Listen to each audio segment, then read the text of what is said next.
Cosmic Princess Kaguya is a Japanese animated movie on Netflix. It is about a high school girl whose life is interrupted by a magic moon girl who wants to become an internet star. I had heard good things about this movie, so I had sat down and watched this film. I will not spoil any of the plot points because I think you should go and watch it and see and have your own opinion about it. But I will provide mine so you can decide if you do want to spend the 2.5 hours to watching it. So starting off, I'll start with the positives. It has really good animation, right? You can definitely tell that lots of time and effort was put into how the movie appears, right? The characters move very expressively and the environments look very pretty. The second good point is that the plot follows a very strong traditional plot structure of you have the troubled character who has a problem, and then a shake-up, right? Their life is shake-up by a new, in this case, the moon girl, right? Comes in, shakes up their life, and then the shake-up changes the character, right? Teaches them a lesson. Then the problem goes away, and the person moves on with their life improved. And I really like stories dealing with self-improvement. So those were the positives. The negatives are that the setting is really dystopian, right? Most of the movie takes place in the metaverse, and everybody's talking about their, VTuber and the Twitch stream, and it's just kind of very jarring. It is, right? Because the main goal for the first half of the movie is singing with an AI, right? It's like the favorite VTuber, right?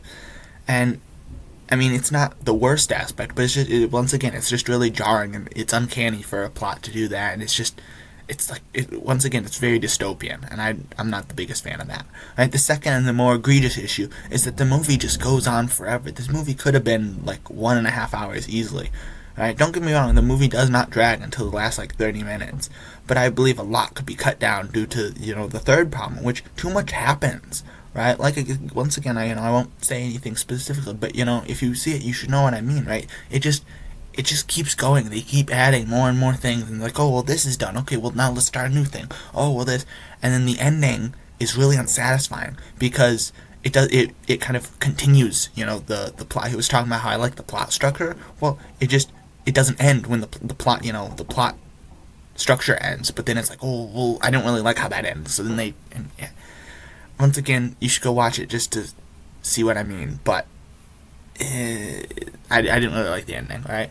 So those are my critiques. I could see other people enjoying it, right? Like I said, people liked it, but it's just, might not be my type of film, which I could see, but, most people have Netflix, so, I mean, you can just go watch it if you want, and, even though I disliked the film, it still entertained me, and the art looked nice, and, I mean, it's just kind of funny, watching the characters sing, and they're like, oh, let's play Fortnite, and you're like, what's going on here, right? They don't actually, movie game or whatever, but it's kind of funny. But so I hope you enjoyed the video. This was a quick one, right? Because I figured this is a new movie, right? Get a review out or something, right? And maybe people watch it. But I hope you enjoyed, and watch some of my other videos, and I hope you enjoyed. All right, see ya.